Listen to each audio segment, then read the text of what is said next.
In this age of convenience and modern electronics, many of us multitask behind the wheel, eating breakfast on the way to work, applying makeup in the rearview mirror, or talking on our cell phones. Though we all know the dangers of taking our eyes off the road, most of us mistakenly think that we can juggle those big hunks of steel we drive every day with devices like cell phones without paying the price. We couldn't be more wrong.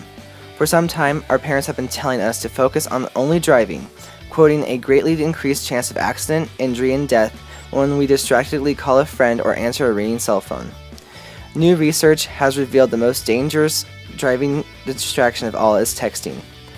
Every driver should know that the shocking statistics of texting behind the wheel. Texting while driving increases the risk of accident 23 times over unimpaired driving.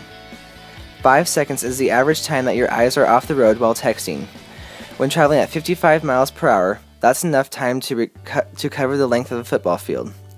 Texting while driving results in longer response times than even drunken driving. While an unimpaired driver can respond quickly to changes in traffic and begin braking within half a second, a legally drunk driver needs 4 additional feet to begin braking, and a driver who's texting needs 70.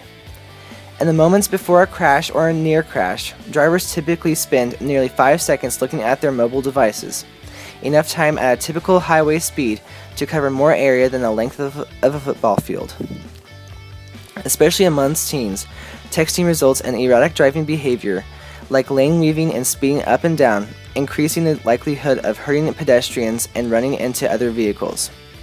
An accident can happen in 2 or 3 seconds while texting and driving. With dangers like these in mind, what can drivers constantly receiving incoming text messages and phone calls do to stay safe while driving? It's as simple as either muting the sound or turning this phone off every time we get behind the wheel in our cars.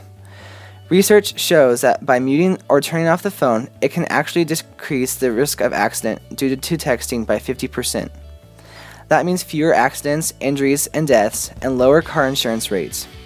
Regardless of your state's stance on the issue, texting while driving just isn't safe. So take these facts into heart. Turn down the volume on your cell phone when you hit the road, and resist the urge to text while driving. It just might save your life.